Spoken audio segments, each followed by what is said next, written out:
रेहाना और रवि की शादी के बाद रवि के पास कुछ नहीं था। रेहाना, तुमने मुझसे शादी करके एहसान किया है। मुझसे ज्यादा तो तुम कमाती हो। अरे तो क्या हुआ, एक दिन आएगा रवि कि तुम खूब पैसा कमाओगे। मुझे तुम पर पूरा विश्वास है। रवि और रेहाना खुद को स्टैंड करने के लिए पूरी मेहनत करते। रेहाना, मैं नौकरी नहीं करना चाहता हूँ।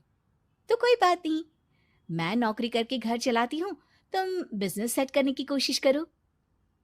एक दिन रेहाना, तुम जानती हो, मैंने जो विज्ञापन बनाने वाली कंपनी खोली थी ना, उसे बड़ी ब्रांड का ऑफर आया है। अब हम लोगों के दिन प्यारे न्यारे हो गए हैं। मैं जानती थी रवि कि एक दिन तुम सेटल हो जाओगे। रवि का काम अच्छा चल जाता है। एक दिन वो रेहाना से कहता है, रेहाना, अब हम लोगों का बच्चा भी हो गया है। बहुत छोटा है वो। उसका ख्याल कैसे रखेंगे हम? कैसे क्या, मैं गांव से माँ को लेकर आ जाती हूँ। नौकरी से हाफ डे ले लिया करूंगी। अभी तो वो छोटा है, स्कूल जाने तक मैं मैनेज कर लूंगी। देखो रेहाना, मैं अब अच्छा कमा रहा हूँ। तुमको नौकरी करके परेशान होने की कोई जरूरत नहीं है। अरे कैसी बात कर रहे हैं, मैं अपनी लगी लगाई नौकरी कैसे छोड़ दूं? और मैंने तो सुना है हम लोगों को कुछ ही महीनों में सरकारी नौकरी मिल जाएगी। सरकारी नौकरी में कितना कमा लोगी? उतने में तो मैं ड्राइवर रख लूंगा। रेहाना को रवि की बात का थोड़ा बुरा तो लगता है।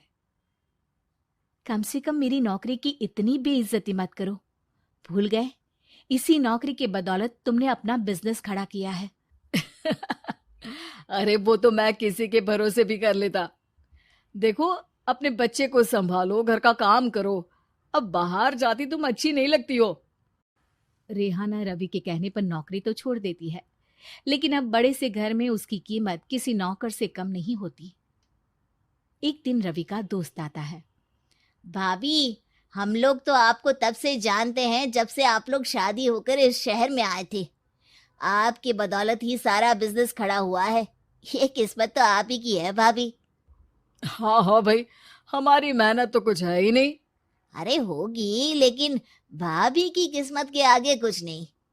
दोस्त वहां से चला जाता है, लेकिन रवि का गुस्सा सातवें आसमान में होता है। देखा कैसे बोल रहा था? अरे बिल्कुल अच्छा आदमी नहीं है ये। कैसी बात कर रहे हैं आप? प्रशांत भैया तो बहुत अच्छे इंसान है रवि। कैसे उन्होंने हमारे मुश्किल वक्त में हमारा साथ दिया था। अरे था पैसा तो साथ दिया, नहीं तो कौन पूछता है? रवि का व्यवहार पैसा आते ही अलग हो गया।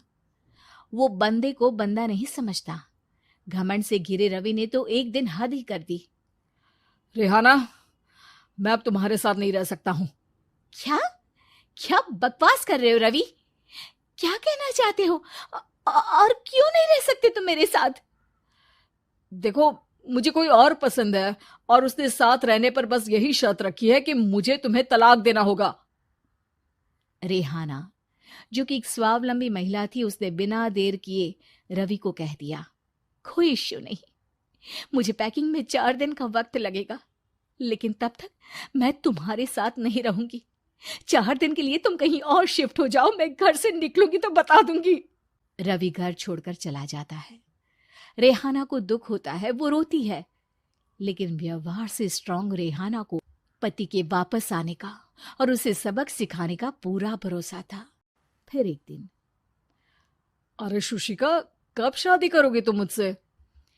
यार मैंने तो सोचा था तुम शादी से पहले मुझे विदेश लेकर जाओगे, महंगी कार दिलाओगे। अरे सब दिला दूंगा, लेकिन पहले मुझसे शादी तो कर लो। हाँ हाँ, क्यों नहीं।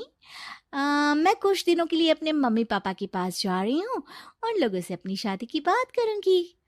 अरे शुशिका, कैसे रहूंगा मैं तुम्हारे बिना?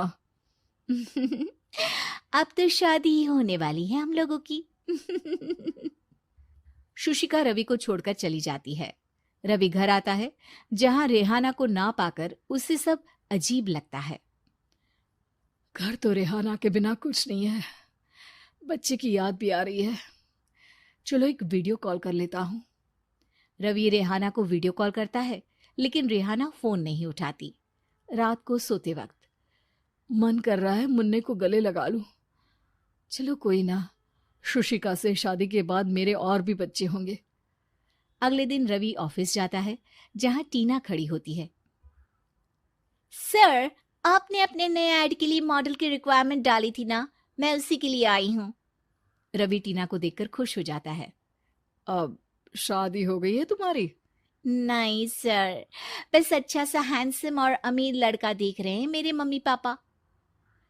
रवि के दिमाग से तो टीना को देखकर शुशिका का ख्याल भी खत्म हो जाता है।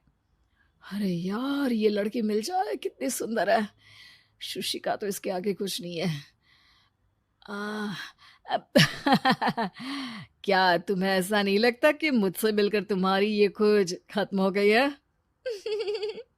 आप ना, आप तो 2 बच्चों की पापा लग रहे हैं। अरे नहीं नहीं, मेरी शादी तो हुई थी, लेकिन बीवी को किसी और से प्यार था, मुझे छोड़कर चली गई। खैर, टीना की दोस्ती रवि से हो जाती है, लेकिन 1 महीने बाद शुशिका रवि के पास वापस आती है। मेरे मम्मी पापा तुमसे मिलना चाहते हैं, लेकिन उन लोगों को ये मत बताना कि तुम पहले से शादीशुदा हो, और हाँ, शादी से पहले अपनी सारी प्रॉपर्टी तुमको मेरे नाम करनी होगी। अरे पागल, अब मैं तुमसे शादी ही नहीं करना चाहता। भला ऐसी लालची औरत से कौन शादी करेगा? तभी वहां टीना आ जाती है। रवि, ये पागल सी औरत कौन है? देखो, तुमने ही कह दिया ना पागल, तो पागल ही है।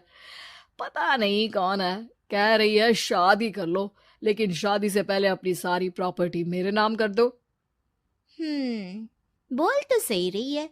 वैसे तुम जानती हो, मेरी एक सहेली है, उसके पति ने उसे पैसा आते ही छोड़ दिया, जबकि उसको खड़ा करने वाली ही मेरी सहेली थी। और मुझे भी भरोसा नहीं है।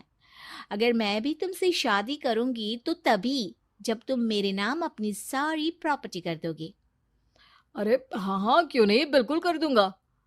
रवि और टीना की शादी की तारीख तय हो जाती है। वो अपनी सारी प्रॉपर्टी के कागज लेकर शादी वाली जगह पर पहुंचता है, लेकिन वहां टीना आती नहीं। रवि टीना को मैसेज करता है। कहाँ हो? सॉरी, मैं तुमसे शादी नहीं कर सकती, मुझे तुमसे भी ज्यादा पैसे वाला मिल गया। रवि को गुस्सा आ जाता है। वो गुस्से से सारा डेकोरेशन तोड़ रहा होता है कि वहां रेहाना आ जाती है। सर, क्या हो गया? क्या डेकोरेशन पसंद नहीं आई आपको? अ, तुम यहाँ क्या कर रही हो? मैं यहाँ की डेकोरेटर हूँ। क्या आपको पसंद नहीं आई यहाँ की सजावट? रवि दौड़कर रेहाना के गले लग जाता है। मुझे माफ कर दो रेहाना। रवि रेहाना के गले लग जाता है और रेहाना टीना को थैंक्स का मैसेज करती है।